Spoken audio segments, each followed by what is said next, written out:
everyone, I'm Katie, and in today's video I am coming to you in my pyjamas. There we go.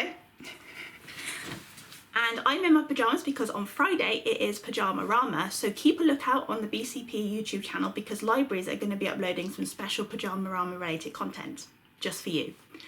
So today's video I'm going to show you how you can make a board game that you can play at home in your pyjamas if you so wish. And this game is called Starry Safari, and you can download this and print it off and make it yourself, and I'm going to show you how to make it. And you can download either the colour version or the black and white version, which means you can then colour it in yourself. And the second part of the video I'm going to show you some tips on how you can design your very own board game if you don't have a printer or you just want to have a go at designing one completely yourself. So feel free to pause the video at any point so you can catch up with what I'm saying. So let's just get on with it, shall we? So in the Starry Safari colouring pack you will have some question cards, some counters and stars, and the board game like this, and I'm going to start by colouring in the board game. So I'm getting out my favourite pens and crayons to colour this in, and I'm colouring in the river now. I'm colouring the crocodile river because there's a crocodile river that runs all the way through the board, and if you land on one of the bridges there's a crocodile warning sign, and you will have to miss a go if you land on one of those because you don't want to move the bridge too quickly to scare the crocodiles. And if you land on the questions you have to pick up a question card and answer the question correctly. And if you get a question correct, you get a piece of your star which you place on one of the stars in the middle. And for the stars, you need to pick 4 separate colours and then remember those colours and colour each of the animal stars the same. So I went for blue, green, yellow and red. So now I've finished colouring in the board, I'm going to colour in the stars, and like I said, I'm choosing the same colours that are on the game board. So we have red for the giraffe, yellow for the zebra, green for the lion, there we go, and finally blue for the tiger. So these will be cut out and placed on top of the stars on the game board, and now I'm just finishing off colouring in the animals on the stars like this.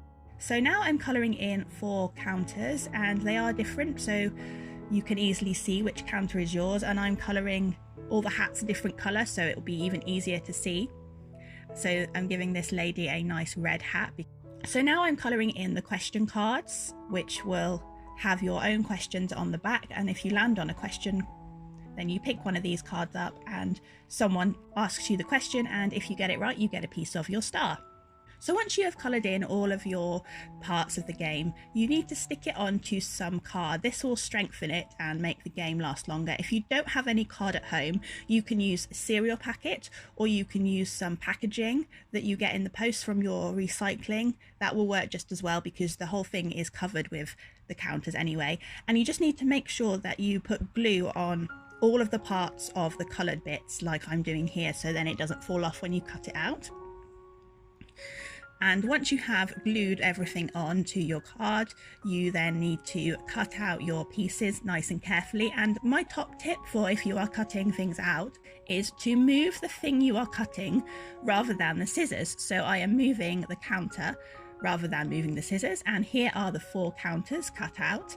And now I am cutting out the stars, and I'm also cutting along the dotted lines within the stars to make each star have 5 pieces to work as a mini jigsaw for when you get a question right.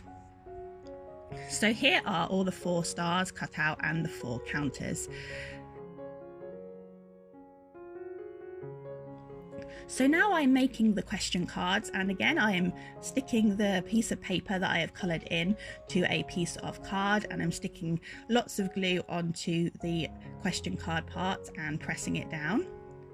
And then I'm cutting them out, and then once I've cut them out I am making up my own questions, and these questions are to help with your learning at home. So you can do times tables like I'm doing here, you can write some science or some spelling questions, whatever you are learning at the moment at home as part of your school routine, you can write questions, and this will help you and make your learning a little bit more fun.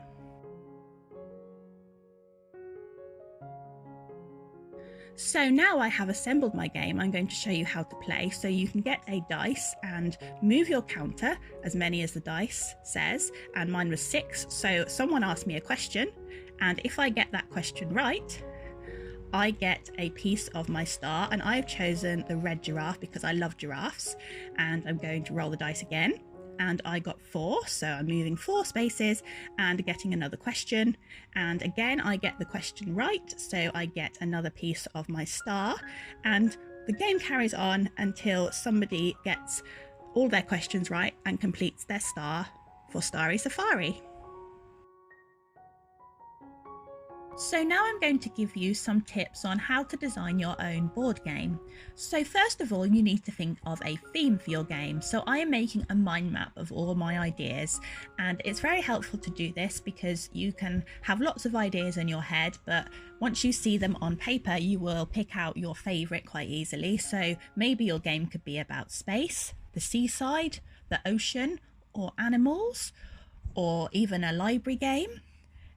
Just have as many ideas as you can, and then you can choose your favourite. So on my mind map, when I was planning my game, I saw the word safari under animal and I thought, oh, that would be a really good idea. So that is the one that I went with.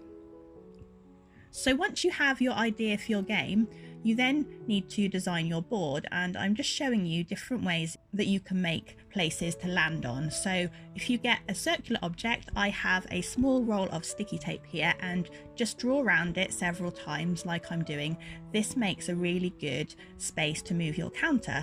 So now I've done the line of circles, I am turning it into a caterpillar. You don't have to turn it into anything. You can just leave the circles, but I thought it would look quite fun and it's quite easy. So I'm just giving my caterpillar some feet like this. There we go. He can now walk. And then I'm adding a number to each of my space like this. And this would make a good board if you are learning about bugs. So maybe you want to do rectangles on your board game. So I am drawing around an eraser to get a nice even rectangle shape. And once I'm done, I'm going round again just to make the pieces stand out. And I am turning these into houses because I thought that would be a nice idea. If maybe you're doing a geography game, so you want to do buildings, and then each player can move along to the next building. So I'm adding roofs, windows and front doors. And on the front doors, I'm adding the numbers. So 1, 2, 3 and 4. And these are the numbers of each of the spaces. But you can do whatever you want. You don't have to make pictures on your board game. You can just do simple shapes that you move across. It's totally up to you. So now I'm going to show you a different way to make counters, because in the Starry Safari game, it was just a flat counter. But I'm going to show you that you can make a 3D counter quite easily, and you just need a piece of paper. So I'm drawing a little mouse for the counter, and then I drew around a sticky tape again and got a nice circle, and now I'm cutting the circle out carefully like this. And once the circle is cut out, I'm cutting halfway like that and sticking it into a cone shape like this with my glue stick. And this is very, very simple to do. So just curving the piece of paper around to make a cone, and then I am going to stick my counter shape on like so, and there we have a 3D counter that you can move along each of the squares of your game. So now I'm going to show you how to make a spinner if you don't have a dice, or you want to get even more creative and make a spinner for your game. So I'm drawing a triangle, and this is an equilateral triangle, which means the triangle is the same length each side. And in the middle of the triangle, I'm drawing a big circle and drawing lines. So each side has a number, and writing 1, 2 and 3 like this. And then I'm colouring it in so it's easy to see which side it lands on. And then I'm going to cut out the triangle like this. And then I'm going to get a pencil and an eraser and punch a hole like this in the black circle in the middle. There we go. Just be very careful when you're doing this. Make sure you get an adult to help you. And then I've put put a smaller pencil in the hole, and then this creates a spinner. So you can spin the spinner and then you'll know how many places to move, like this. So I move 1 space and then 2 spaces. So those are my top tips for how to design your own board game.